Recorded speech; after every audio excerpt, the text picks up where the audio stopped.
నమస్తే అండి, Hare Krishna. Women's coach క్లబ్కి స్వాగతం. నేను మీ నవ్య కవిత.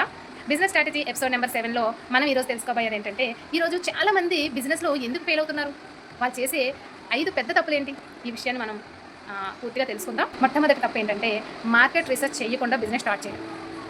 ఈ బిజినెస్ బాగుంటుందని పెట్టడం, లేదా వేరే వాళ్ళు పెట్టారని చూసి పెట్టడం, ఇవే కానీ అనుకున్న బిజినెస్కి ఈ ఏరియాలో నిజంగా డిమాండ్ ఉందా, కస్టమర్లు ఉన్నారా అని తెలుసుకొని పెట్టడం ఫస్ట్ చేయాలి. అంటే ఆ రీసెర్చ్ అనేది చేయాలి. అది చేసి మాత్రమే పెట్టండి, తప్పకుండా మీకు సక్సెస్ వస్తుంది. నెంబర్ 2, అందరూ నా కస్టమర్లే అనుకోండి. నా ప్రోడక్ట్ అందరికీ కాదు, అందరికీ అవసరం ఉండదండి. మన ప్రోడక్ట్ కొంతమందికి మాత్రమే. ఆ కస్టమర్లు ఎవరో తెలుసుకోవాలి. మన టార్గెట్ కస్టమర్లు ఎవరో మనం తెలుసుకుంటే సరిపోతుంది. అది తెలియకుండా బిజినెస్ని స్టార్ట్ చేసేస్తాం. ఎందుకంటే అందరికీ అవసరమే అనుకుంటాం, కానీ ఒక ప్రత్యేకమైన కస్టమర్ని మనం గ్రూప్కి మాత్రమే, ఒక ప్రత్యేకమైన కస్టమర్ గ్రూప్కి మాత్రమే మన బిజినెస్ యూజ్ అవుతుంది. ఆ ప్రత్యేకమైన కస్టమర్ ఎవరు, మన టార్గెట్ కస్టమర్ ఎవరు అని తెలుసుకోవడమే నెక్స్ట్ విషయం అనమాట. తర్వాత మూడో రకం తప్పు ఏంటో తెలుసా, మొదట్లోనే పెద్ద బిజినెస్ కోసం అని పెద్ద పెట్టుబడి పెట్టేయడం, పెద్ద బోర్డులు పెట్టేయడం, అనవసరం ఖర్చులన్నీ పెట్టేయడం, ఒక 100 మందిని పిలిచేసి వాళ్ళకి కూల్ డ్రింక్స్ అని నానా రభసా చేసేయడం. అంటే చేయొచ్చు. కొన్ని బ్రాండెడ్ కంపెనీకి అయితే మనం కొంతమంది సినిమా వాళ్ళని తీసుకొని వచ్చి ఒక మంచి ఇచ్చింది వేరు, ఆ ప్రోడక్ట్ వేరు. ఇప్పుడు మనం స్టార్ట్ చేస్తున్నాం, అసలు బిజినెస్ స్టార్ట్ చేస్తున్నాం, అప్పుడు అంత మొత్తంగా మనం పెట్టాల్సిన అవసరం లేదు. ఇవన్నీ మొదటి రోజు చేయడం ప్రమాదకరం. చిన్నగా మొదలుపెట్టి నెమ్మదిగా పెంచుకొని వెళ్ళాలి. ఓకేనా. నెంబర్ 4, ఇది చాలా చాలా ఇంపార్టెంట్ అండి. ఫస్ట్ కస్టమర్ ఫీడ్బ్యాక్ని మనం పట్టించుకోవాలి. కస్టమర్ ఫీడ్బ్యాక్ని పట్టించుకోకపోతే చాలా ఇబ్బంది పడతారు. కస్టమర్ చెప్పేది వినకపోతే, కస్టమర్ చెప్పేది మనం వినాలి. ఫస్ట్ ఆ కస్టమర్కి ఏం కావాలో చెప్తున్నారు, అది మనం వింటేనే కదా క్లారిటీగా వాళ్ళకి కావాల్సింది మనం ఇవ్వగలం. బిజినెస్ కస్టమర్ చెప్పేది వినకపోయినా, కస్టమర్ ఫీడ్బ్యాక్ మనం పట్టించుకోకపోయినా మన బిజినెస్ ఎరగదు. కస్టమర్ మీకు ఉచితంగా ఇచ్చే సలహానే మీ గ్రోత్కి చాలా చక్కగా ఉపయోగపడుతుంది. ఏ కస్టమర్ అయినా మీకు ఉచితంగా కొన్ని సలహాలు ఇస్తూ ఉంటారు, చాలామంది ఇస్తుంటారండి. అలా ఇచ్చిన వాటిలో మీకు అవకాశం ఉన్నంత వరకు దాన్ని రెక్టిఫై చేసుకోవడానికి చూడండి. వీళ్ళు చెప్పేదేంటి, నా డబ్బు నేను పెట్టుకున్నా, నా ఇష్టం అంటే బిజినెస్ అనేది ఎరగదు. కాబట్టి ఇలాంటి తప్పు మీరు చేయకండి. నెక్స్ట్ లాస్ట్, చాలామంది 1 నెల అయింది, 2 నెలలు అయ్యాయి, లాభం రాలేదు కానీ వదిలేస్తారు. అలా అంటారు. ఇక నెక్స్ట్ లాభం రాలేదు కాబట్టి ఆ బిజినెస్ వదిలేస్తారు. కానీ విజయవంతమైన బిజినెస్లకు ఎప్పుడు సమయం చూసుకోకూడదు. సమయం పట్టింది అంటే బిజినెస్ ఫెయిల్యూర్కు కారణం డబ్బు లేకపోవడం కాదు, ఓపిక లేకపోవడం.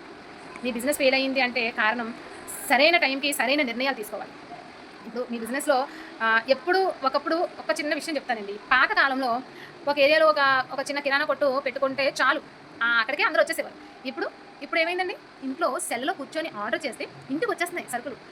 ఈ టైంలో మీరు కిరాణా కొట్టు పెట్టుకొని నేను అక్కడ కూర్చుంటాను, వాళ్ళే వస్తారు, వాళ్ళే కొనుక్కుంటారు అంటే అయ్యే పనులేనా? బిజినెస్ అవుతుందా చెప్పండి? అవదు. మనం ట్రెండ్కి ఇప్పుడు ఏదైతే టెక్నిక్ నడుస్తుందో, స్కిల్ ఏదైతే ప్రతి ఒక్క కస్టమర్ దేన్ని ఇష్టపడుతున్నారు, ఆన్లైన్లో ఆర్డర్ చేసుకుని నా ఇంటి వరకు రావాలి అని కస్టమర్ అనుకున్నాడు కాబట్టి ఇప్పుడు ఆన్లైన్ బిజినెస్ ఇంతలాగా డెవలప్ అయింది.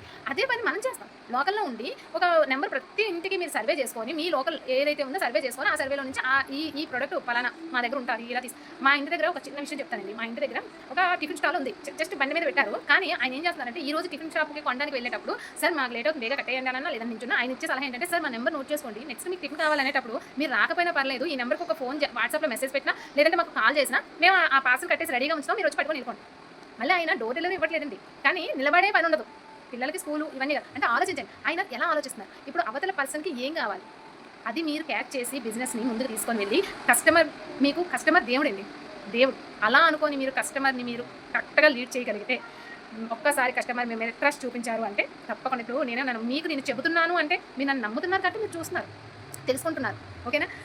ఈ ఎపిసోడ్తో మనది బిజినెస్ స్ట్రాటజీ ఎపిసోడ్స్ 7 కంప్లీట్ చేసాం. మీ అందరూ ఏదైనా బిజినెస్ పెట్టాలి అనుకుంటే ఇవన్నీ ఈ 7 ఎపిసోడ్స్లోని ఉన్న విషయాలని క్లుప్తంగా మీరు అర్థం చేసుకొని, వాటిని రీసెర్చ్ చేసుకొని, వాటిని ఇంక్లూడ్ చేసుకొని మీరు బిజినెస్ని స్టార్ట్ చేయండి. ప్రతి ఒక్కరు బిజినెస్ స్టార్ట్ చేయండి. చాలా చాలా చక్కగా మీ అందరూ లక్షల్లో సంపాదించాలని మనస్ఫూర్తిగా కోరుకుంటున్నానండి. నెక్స్ట్ మరి ఒక కొత్త ఎపిసోడ్స్ తోటి నేను మీ ముందుకు వస్తాను. దాని గురించి మీకు నెక్స్ట్ డే లేదా ఒక 2 డేస్లో మీకు నేను ఏ విషయం మీద వస్తాను అన్న సబ్జెక్ట్ గురించి కూడా నేను మీకు ఒక వీడియో చేసి పెడతాను. ఏ విషయం మీద వస్తాను, ఏ విషయాలు మనం చర్చించుకుందాం అన్నది. ఓకే. ఈలోపు మీకు ఎటువంటి సాంగ్ డిజైనింగ్ అంటే బర్త్డే సాంగ్స్ కానీ ఎటువంటి సాంగ్స్ డిజైనింగ్ ఎవరికైనా గిఫ్ట్ ఇచ్చేది ఉన్నా మీరు నాకు చెప్పండి. ఓకేనా. ధన్యవాదాలు. మీరందరూ ఈ 7 ఎపిసోడ్స్కి నన్ను చాలా చక్కగా ఆదరించినందుకు. మీరే నా కస్టమర్లు అండి, మీరే నా దేవుళ్ళు. కాబట్టి తప్పకుండా మీ అందరికీ మంచి జరగాలని కోరుకుంటున్నాను. నన్ను ఆదరించినందుకు చాలా చాలా చాలా కృతజ్ఞతలండి. ధన్యవాదాలు.